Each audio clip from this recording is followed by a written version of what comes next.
Welcome to NDTV Profits Budget Exclusive. I am Sharad Dubey and I am at Indore in Madhya Pradesh. I will be decoding the soya industry, and to give us more perspective, we are joined by Shrey Mittal. He's the director at Mittal Proteins. Giving you a very warm afternoon to you, Shrey. But the soya industry as a whole, this is the important product. This is a soya product, right? Yes. This is a soya milk cake, we can say it, and it is play important role in Madhya Pradesh as well in India. It is contain maximum number of protein right now in vegetarian. Only this product have maximum number of protein, we can say. So the soya industry, why it is so important in Madhya Pradesh, and this important ingredient you see all across the factory. We are seeing that these are all the soya chunks or the granules which you are talking about, right? Yes, definitely. Because in Madhya Pradesh and Maharashtra, there is a maximum agriculture land for soybean only. So that's why in Madhya Pradesh, maximum factories for soya solvent industries in MP. मैं आपसे जानना चाहता हूँ कि ये proteins कितना relevant है और भारत का प्रोटीन क्या सोया है? Yes, definitely. You can say it contains maximum number of protein. After the COVID, corona, we can say everyone conscious about their health conscious. Right. So basically सब जनों को ये लगने लग गया कि हमको हमारी हेल्थ कॉन्शियस पे रहना है, हम कैसे अपनी डाइट को प्रोटीन को इंटेक फुल करें. The soya protein this the OG proteins हमारे दादा दादी भी बनाते खाते थे, पापा भी खाते थे. तो right now the generation, what do they need to know about the soya? These are natural kind of protein. We can say protein powders भी आता है, nutrition powder भी आता है, पर उसमें कहीं ना कहीं adulteration रहता है, mixing रहती है. ये जो है ये natural protein अपन इसको बोल सकते हैं. ये direct farmer से आता है. मैं आपको लेके चलता हूँ अपने next part में जहाँ अपना raw material intake हो रहा है. Let's have.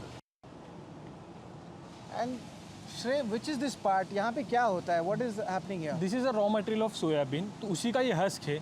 जब हम raw material वहाँ देखेंगे, वहाँ से हम ओपन करते हैं, तो उसी के जो छोटे छोटे पार्ट्स निकल जाते हैं, उसको हम यहाँ पर स्टोर करते हैं. तो थोड़ी दिन बाद इसको भी हम यूज़ में कंटेन कर लेते हैं, पर अभी ये यहाँ पे टेम्परेरी स्टोर करके हम रखते हैं इसको यहाँ पर. Alright.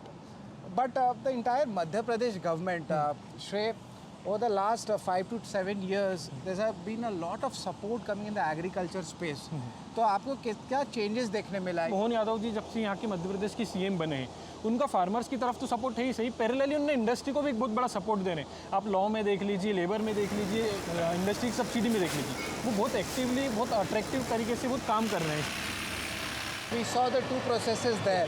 What is this process? This is we can say soya refine, जहाँ पे क्रूड ऑयल निकलता है, जो कि सोया रिफाइन ऑयल होता है, जो कि बाद में ह्यूमन कंजम्पशन, जो कि हम देखते हैं मध्य प्रदेश, राजस्थान, सब जगह जो कुकिंग ऑयल में यूज़ होता है, वो ये ऑयल है. यहाँ से वो निकल के प्रोसेस होकर पूरे हम सबके घर में जाता है. And the US government, they were planning to get in their exports to India. Soya industry also raised some issues. ये माजरा क्या है? What is the issue here? Okay, so basically ये ऐसा है कि यूएस गवर्नमेंट चाह रही है कि वहाँ का जो सोया मिल्क केक है वो इंडिया में इंपोर्ट हो. बस वो अपना हमारी गवर्नमेंट के लिए और हमारे लिए अच्छा नहीं है, बिकॉज क्योंकि जो इंडिया में आता है, जो हमारे इंडिया में खुद में होता है, वो होता है नॉन GMO. उनका आता है GMO. Non GMO is non genetical modification. उनका केमिकल मॉडिफाइड रहता है. अगर वो इंडिया में आता है तो हमारे इंडिया के लिए अच्छा नहीं है, क्योंकि दोनों चीज़ मिक्स हो जाएगी. प्लस जो हमारे लोकल प्लेयर्स हैं उनको बहुत बड़ा डिसएडवांटेज मिलेगा, फार्मर्स को डिसएडवांटेज मिलेगा. रॉ मटेरियल जो है ये मेडिसिन में लगता है, सेकेंडरी कॉस्मेटिक में लगता है, चॉकलेट्स में लगता है, तो उन सभी जगहों पर ये इसका ये लगता है. तो ये कि रिफाइनरी का बायो प्रोडक्ट्स अपन बोल सकते हैं इसको. And Shreya, but the very important thing is budget expectations. Budget 2026 में इंडस्ट्री की क्या एक्सपेक्टेशंस है? What are you thinking as a industry person here? I am thinking कि सेंट्रल गवर्नमेंट को थोड़ा एक्सपोर्ट इंसेंटिव पे इनको फोकस करना चाहिए.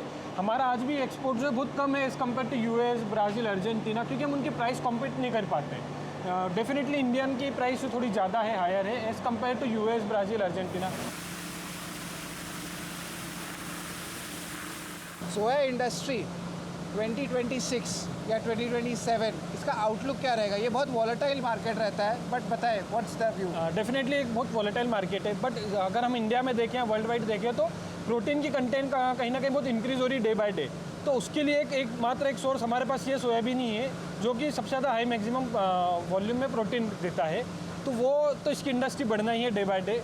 प्लस हर चीज़ में हमको गवर्नमेंट सपोर्ट मिल रहा है, प्लस एग्रीकल्चर की तरफ से सपोर्ट है, तो कहीं ना कहीं बढ़ना ही है. इसका इंडस्ट्री का आउटलुक कम नहीं होना अगर हम देखते हैं. Thank you very much, Shrey, for giving the entire view of the soya industry, and best of luck for the future. Thank you so much.